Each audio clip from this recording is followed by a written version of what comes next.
Welcome to Entertainment Tech. I'm Sarah Mulrain. And I'm Kyle Cook. We have the latest for you in celebrity gossip, fashion, style, and more.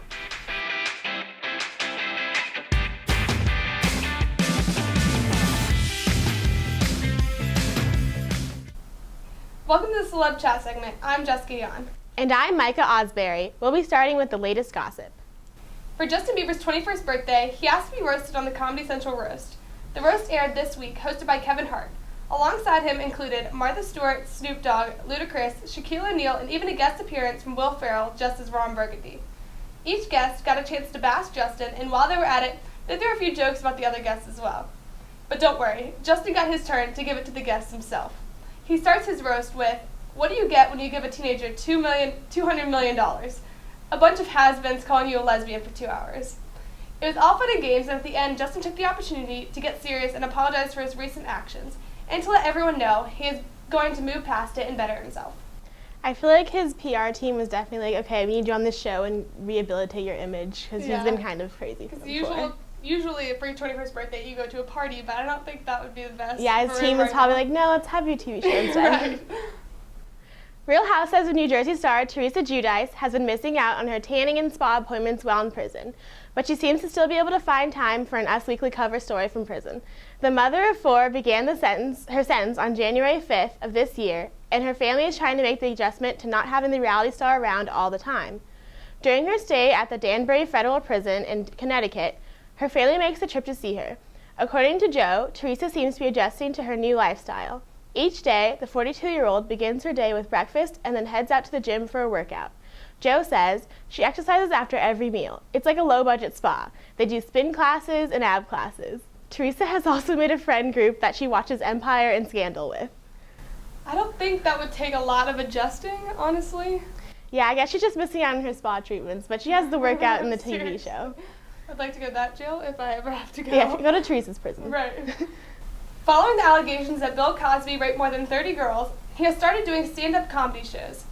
The people that show up to these shows are not always fans of his. Some are trying to prove a point by protesting or disrupting his performances. Last week, while the Cosby Show actor was performing in Baltimore, a man stood up in the audience and shouted, "38 women spoke up and called you a rapist. Tell the one about how you get away with rape." Bill Cosby responded to the outburst by saying, "Shut up, just remain calm. We are here to enjoy my gift." The heckler was removed by security, where there were protesters waiting outside. The heckler added outside, "I can't speak for those women, but I am determined to stand up with them and tell Mr. Cosby that we cannot simply avoid answering for those crimes." Want Oscar winner Matthew McConaughey to speak at your school or event? It's totally possible, but it's going to cost you. The University of Houston has booked the star to give the commencement address at their May graduation ceremony. He has been reportedly offered $135,000 plus travel expenses for the gig. Celebrity Talent International, the booking agent, will get a 15% commission from the deal. McConaughey hasn't officially accepted the offer, but if he is available, the money will go to his foundation, Just Keep Livin'. The foundation's goal is to empower high school students and provide them tools they need to make healthy choices for a better life. I'm wondering if the speech will be anything like his 2014 acceptance speech for Best Actor at the Oscars. I think that is a great investment. I would love to hear from people like that. From Matthew McConaughey? All right. E! News anchor Juliana Rancic has been receiving an unusual amount of backlash for her weight after the 2015 Golden Globes. Some were jumping to conclusions that her cancer was back, and while others listed every eating disorder possible. Juliana finally speaks out about the real reason behind the weight loss. She reveals that the weight loss comes from a cancer suppressant medication, and that she has been taking since 2012. Confirming that she is cancer-free and does not have an eating disorder, she says, "It's really hurtful. I'm sorry that some people think I'm disgustingly skinny," as they put it. "But there's nothing I can do. I'm lucky that I have the type of cancer that reacts to the medication." Prince Harry is getting ready to jump back into military service one last time. The 30-year-old prince, who is Captain Harry Wales at work, served 2 tours in Afghanistan as a British Army Apache helicopter pilot. He will soon be heading to Australia with Australian Defence Force units and regiments in Sydney. Harry will be retiring from his military duties in June. While in Australia, he is also scheduled for 2 speaking engagements. According to Australian Defence Force Air Chief Marshal Mark Binskin, the experience will give Harry an opportunity to gain greater insight into our Army's domestic operating environment and capabilities. Once Harry finishes his military duties, he will be working as a volunteer in the Ministry of Defense's Recovery Capability Program. Stay tuned for fashion styles after the break. Up, college is hard. Down, those books are heavy. My sport is football, but my passion is education. So every year I take promising high schoolers on a college tour to show them that higher education means a brighter future. My name is Nnamdi Asamoah. I don't just wear the shirt, I live it. You can be a reader, tutor, or mentor too. Take the pledge at liveunited.org/volunteer. Do you wear this?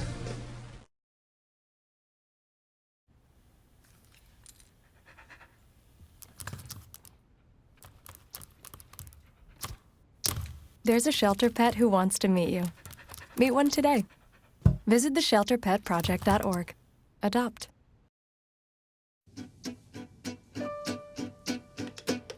Danse, balance, suis la cadence. On devient tes hanches au bal du dimanche. Danse, que la fête commence. Dans ma belle robe blanche, je suis ton chou. You didn't give up on sex. Don't give up on birth control either. There are more methods than you think. Find yours at bedsider.org.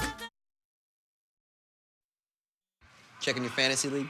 Nah, just my 401k statement. I can't seem to save anything. I got a pizza for a Todd. Hey, can somebody spot me? When it comes to financial stability, don't get left behind. Get tools and tips for saving at feedthepig.org. Welcome back to the Celeb Chat. I'm Sarah Mulrain. And I'm Caroline Cleary with your latest fashion styles. Brittany Snow set out to amaze the crowd at the iHeartRadio Music Awards. She looked lovely in her white knee-length dress that has 2 diamond cutouts and a rounded hem. The designer is Yigal Azruel, who sure does know how to make a white hot dress. The hairstyle adds to the dress nicely. I personally love a messy side braid. I think that mostly everyone can pull off this trendy look. Brittany also wore a white sandal and a popping red lip. The fanciness of the dress and the casualness of the hair contrast well to create the perfect look for the night. In worst dress news, we have 2 very crazy outfits that just do not work. First up, and I am very upset to announce this, is Beyoncé. Yes, Queen Bee just did not cut it this week.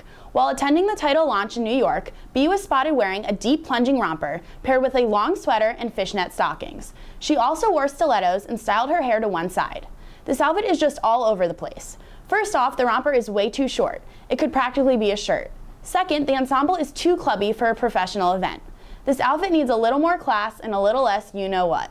Next on the chopping block is Rihanna. Now, I will praise this diva for going above and beyond the public's expectations and for really taking risks. She really experiments with fashion, and that is a trait I think everyone should acquire. With that being said, I think the singer missed the boat. Sporting a long graffitied white trench coat, a bucket hat, cutoffs, and a bra, she looked like she got dressed by a 3-year-old. I'm really trying to find a positive with this ensemble, but it's hard because there's just too much going on. It is important to find statement pieces within an outfit, but when each item you wear is a statement piece, you just become the statement, and it's never a good one. My love for these 2 beauties will never end, and I know they will rise from the ashes. Taylor Swift also stepped out looking fabulous at the iHeartRadio Music Awards. She wore a tight black Kaufman Franco dress that has cutouts on the sides and is covered in micro beads. This dress is fun, and she always seems to pull off the short dresses very well. Her black shoes are simple yet still trendy. This look is very fun and also sophisticated. However, I'm surprised that she did not wear red lipstick with this look. Red lipstick is her classic go-to move. It would have highlighted the dress well, even without it, though she still looks like $1 million. E! Online sat down with celebrity stylist Shayun Mendeluk to discuss spring fashion. Mendeluk had a lot of interesting tips and fun ideas for the upcoming season. One thing she mentioned, which I found super interesting, is the 3 patterns that you should be looking for. They are the it patterns of the season, and you should get your hands on them now. The first pattern she mentioned was micro florals. She said this is probably the easiest of the 3 patterns to incorporate into your wardrobe. The pattern works for all body types and can be worn in full pieces like jumpsuits and dresses, or mixed as a top with a simple skirt. Next is bold stripes. Mendeluk encouraged playing with different colors and embracing the craziness of the stripe. She did recommend avoiding horizontal stripes across the torso, as that look is not flattering for any body type. Pair your striped outfit with a solid heel and simple jewelry to create a refined and sophisticated look. Lastly, she mentioned adding some pop art into your life. Yep, that's right, pop art. This pattern basically calls for anything and everything that is abstract and crazy. She suggests finding one piece with an interesting design, logo, or pattern, and pairing it with something simple. This will showcase the pop art and really draw people's eyes to your outfit. You can visit E! Online to learn more about these patterns. After actress to see on the red carpet is Selena Gomez. She is also rocking the white hot look at the InStyle and Warner Brothers 72nd Annual Golden Globes after party. Her dress is also Kaufman Franco. It is a sleek, tight gown with a plunging neckline. Her hair is pulled back to put all of the attention on the amazing dress. She paired the look with Jennifer Meyer jewels and a Lee Savage clutch. She looks mature and sophisticated, but also sexy. Many have recognized Kylie Jenner as being the new Kim in the Kardashian family. She's definitely in the news as much as Kim and seems to have controversy following her around just as Kim did when she was her age. This week, Kylie was spotted wearing the same denim skirt that Kim wore just a couple months ago. The sisters both sported a ripped denim pencil skirt from H&M and honestly both looked fabulous. Kim and Kylie rocked the denim on denim look so flawlessly, and I really need to figure out their secret. I've tried for months now, but there is just something missing. Kylie's take on the skirt was a tad edgier by wearing black lace-up booties instead of nude heels like Kim, but both women paired their skirt with a denim button-up and very interesting sunglasses. I'm loving the look, ladies. Keep up the good work. So I'm really excited for all the new spring fashion styles and prints. Yeah, I'm really excited. I really like the small flower. Yeah, the micro design. florals. Yeah. Yeah, I know. I think that's really cute, and I saw Olivia Munn was wearing something in it, and she looked so good, and you know I love her, so. She's so cute. And Miley wore all three at once, and we love her. At the same time with the same outfit? Yeah. Wow. Obviously. Come on, Miles. I love her. Well, that's it for the fashion segment. Stay tuned for my makeup tutorial. So good to see you guys. So, what's up? Oh, we finally bought a place. Holy cow. You seriously have enough saved to do that? We've been putting a little aside each month. Jeez, by the end of the month, we have nothing left to save. Yeah, I have no idea where it goes. Well, you're spending a lot on... Is it good? Oh, God. Oh, how is my account overdrawn? When it comes to financial stability, don't get left behind. Get tools and tips for saving at feedthepig.org. Hey, Mom. I got the job. You've got the job. Welcome aboard. I've got a job to do today. Have a good first day at work, Mom. Donate to Goodwill. Help provide job training in your community.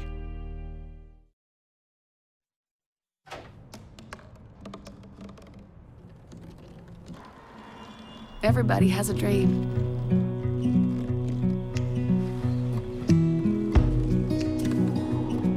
Mine was to see the ocean. And with a little help, I made it.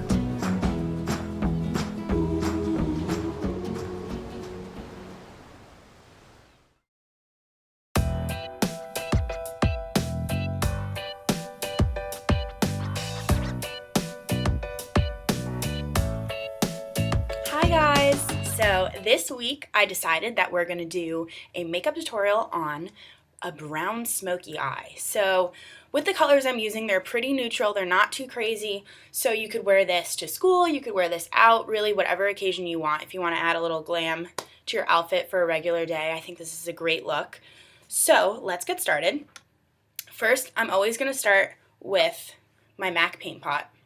So you need that base, it just gives you a nice primer for your eyeshadow, and then the color stays on all day, and it's just like the best thing ever. So just put that all over your lid. Then I like to just use my finger to blend it in. Other eye.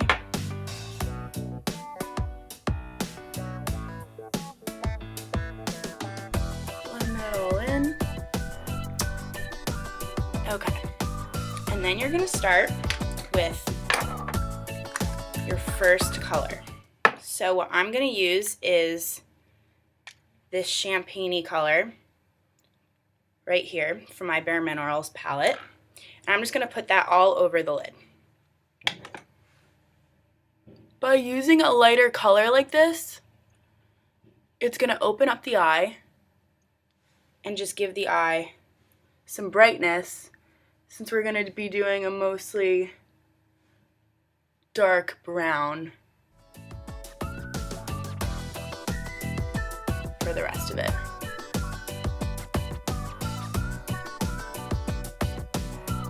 So good. You don't have to put too much on, just all over the base. Then we're gonna take this color, my Naked 2 palette,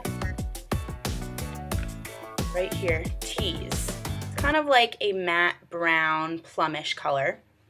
So then I'm gonna take this and put this on the outer, like the outer half of your eye.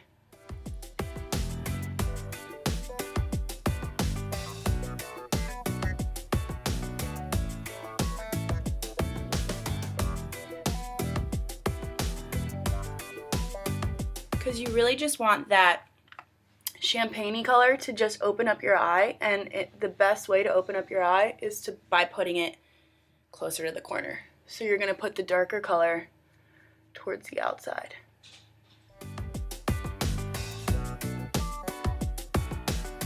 So you can see it's just darkening it up a little, adding some brown tones.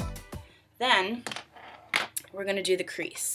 So we're going to use this color right here. It's in a Chanel palette, but I don't know what the actual color name is. But it's basically, you can just see it's a dark brown. So I'm going to take that on a blender brush. It's kind of a crease blender brush, so I'm just dipping it in there, blow it off, and then you're just going to put it in your crease and outer corner. Kind of make like a V with that color. You can see right there. Blow it off.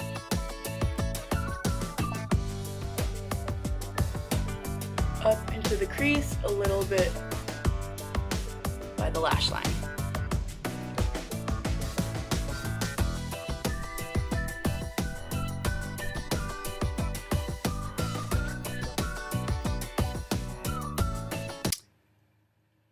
So you can see we deposited the color there.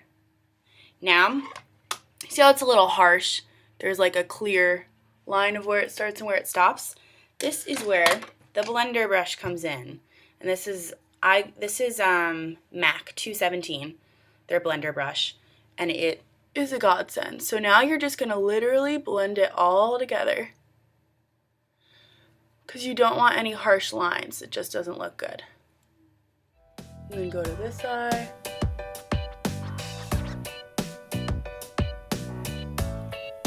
You can see it's just blending it all in.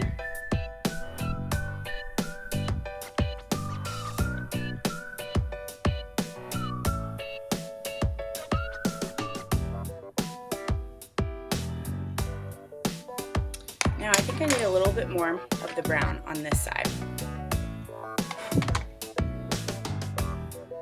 Just to add a little bit more color. And blend it again.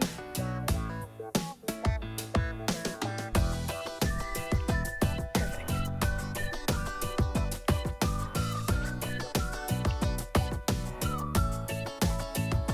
So then you're going to go in with your eyeshadow, and I'm going to use this brown crayon. I just got it from Ulta. It's like Ulta's line.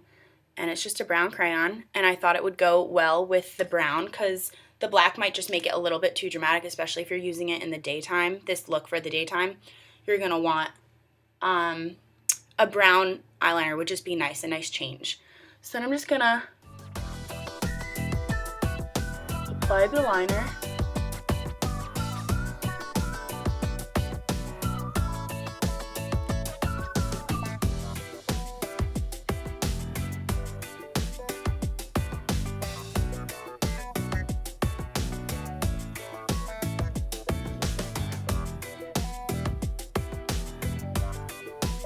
So just across your lash line.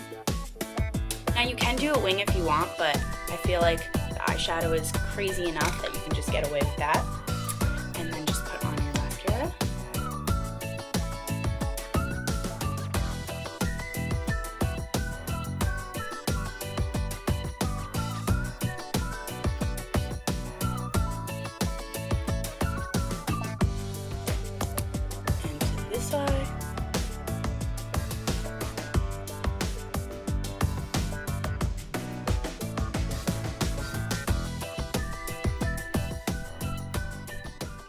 and you are all set.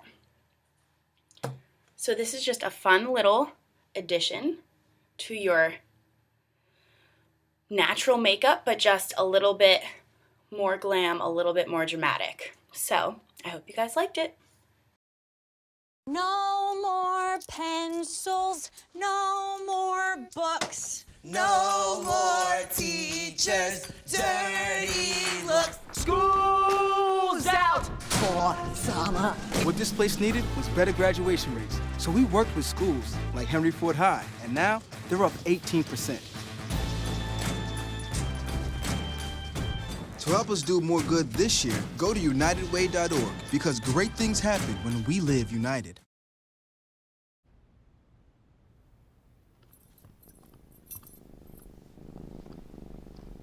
There's a shelter pet who wants to meet you. Meet one today. Visit theshelterpetproject.org. Adopt. Good. Homemade noodles. Oh. Marty, stop it. Oh my goodness, I'm so sorry. It reminds me, I've been thinking maybe we should try a new form of birth control. I heard about this one, it's called the IUD, intrauterine device. Or we could try the patch on your arm. Actually, I think that one goes in your butt. Bedsider.org has birth control information and a lot more. And it's... What do you think then? Arm or the butt? Welcome back. I'm Alexis Walsh with upcoming events. Usually Mondays are pretty dull and boring, but the Virginia Tech School of Performing Arts puts on an event to add a little fun to your Monday night. Music on Mondays are events held in the Recital Salon and Squires at 7:30 p.m. every other Monday night. Each week the performance is held, there are different musical performers. All of the Music on Mondays performers are highly esteemed musicians. The next performer will be Donnie Ray Albert. Tickets are on sale for Virginia Tech students for only $5. Don't miss out on this great opportunity to see the highly recognized Donnie Ray Albert. If you miss out this Monday, don't worry, there's always another Monday right around the corner. Just a reminder that on Saturday, April 25th, from 11:30 to 1:30, the Division of Student Affairs will be sponsoring the annual Spring Family Weekend Tailgate. Ticket prices are $15 for adults and $8 for children 12 and under. Enjoy a spread of tailgate-style food with other Hokie families, students, and Division of Student Affairs staff. Come and pregame Virginia Tech style with the games, music, and much, much more. Some of the food will include hickory smoked barbecue pork, Southern-style fried chicken, plenty of desserts, and much, much more. There will also be a cash bar on site. This event will sell out, so be sure to purchase tickets early. Paying adults who purchase tickets will receive a free t-shirt at the tailgate while supplies last. Remember, the family tailgate is for families of currently enrolled Virginia Tech students, so if this applies to you, we hope to see you there. Looking for something fun to do on a Friday night? Well, look no further than Virginia Tech on Friday, April 10th. Ladies and gentlemen, start your engines and get revved up for Juxtaposition's 2015 Spring Concert. The concert will take place from 7 to 9:30 with open seating in the Lyric Theater. Tickets are $5 for everyone. You really can't beat that, so come on out for a great show. Juxtaposition is known for wowing a crowd and leaving audiences speechless, so come out on April 10th. Coming up next, the on-screen scoop.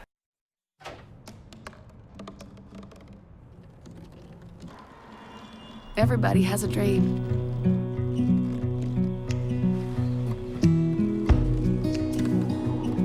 Mine was to see the ocean.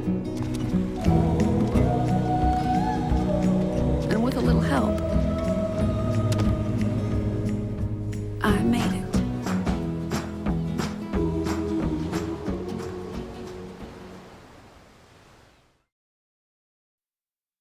Congrats on paying off all those student loans. Finally, right? I'm kind of living paycheck to paycheck right now. Well, have you tried saving? Bill collectors, they're the worst. Am I right? When it comes to financial stability, don't get left behind. Get tools and tips for saving at feedthepig.org.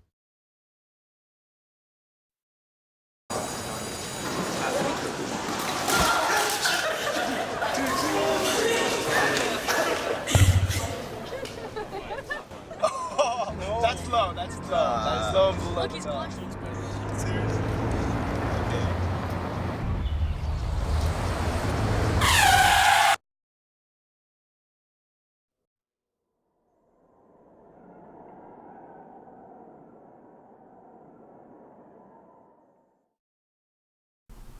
We're back with the On-Screen Scoop. I'm Sarah Mullerine. And I'm Kyle Cook. Trevor Noah will replace the hilarious Jon Stewart on The Daily Show. The satirical Comedy Central program airs weeknights at 11 p.m. and pokes fun at political leaders, current events, and really anything else that is going on in the government that week. Stewart announced back in February that he would be leaving sometime within the year, but a timeline for his final episode has not been released. Trevor Noah is a native of South Africa and has been the host of multiple series in his home country. Noah made his U.S. TV debut back in 2012 when he participated in The Tonight Show with Jay Leno. Noah also was featured in a Showtime special and has performed for the royal family in the past. Stewart seems to be completely confident in Noah's abilities. He was quoted saying, "I'm thrilled for the show and for Trevor. He's a tremendous comic and talent that we've loved working with." Noah has some big shoes to fill, as Stewart has kept audiences laughing since 1999, and I wish him the best of luck. Thanks to media powerhouses Marvel and Netflix, we already know that Daredevil and AKA Jessica Jones will be coming to our screens soon. However, it has just been announced that Netflix will pick up a new series from Marvel in 2016. This time, it's going to be superhero Luke Cage. The story of Luke Cage follows a similar blueprint to other superhero movies. Cage finds himself in jail due to a nasty betrayal. He is then subject to experimental treatment, not dissimilar from the serum that gave Captain America his powers. Long story short, he uses his newfound strength and powers to break out of jail and lead a life as a hero for hire. Chio Hodari Coker will be the executive producer and showrunner for the series. He most recently worked with Liev Schreiber on Showtime's Ray Donovan. Mike Coulter has been cast as Luke Cage. This will be his biggest role since he played boxer Big Willie Little in $1 Million Baby. You might know of the actor Craig T. Nelson from his role as Zeke Braverman in Parenthood, but the actor also starred in a hit ABC series called Coach. NBC recently announced that they will be reviving the series with 13 new episodes airing sometime this year. The show ran from 1989 to 1997 and showed the story of a head coach of a Minnesota University football team. The series starred Nelson as the coach of the Screaming Eagles, and it followed him as he balanced coaching football and his family. The new series will start 18 years after the finale when Nelson's son calls him out of retirement to coach a football team at an Ivy League Pennsylvania school. It is unknown who will play the son, but some rumors are pointing to Dax Shepard. I loved Nelson and Shepard in Parenthood, and I can see them working really well together on another show as well. I've never heard of Coach before this week, but I'm excited to see what the series will bring. Two residents of the fictional yet adored Pawnee, Indiana, are taking a real-life stand against their home state. Nick Offerman and Megan Mullally, stars of the hit show Parks and Recreation, and who are actually husband and wife in real life, are canceling their comedy tour in Indiana in response to the recent Religious Freedom Restoration Act that passed in Indiana. The law would potentially allow businessmen to legally discriminate against the LGBT community by citing a religious objection.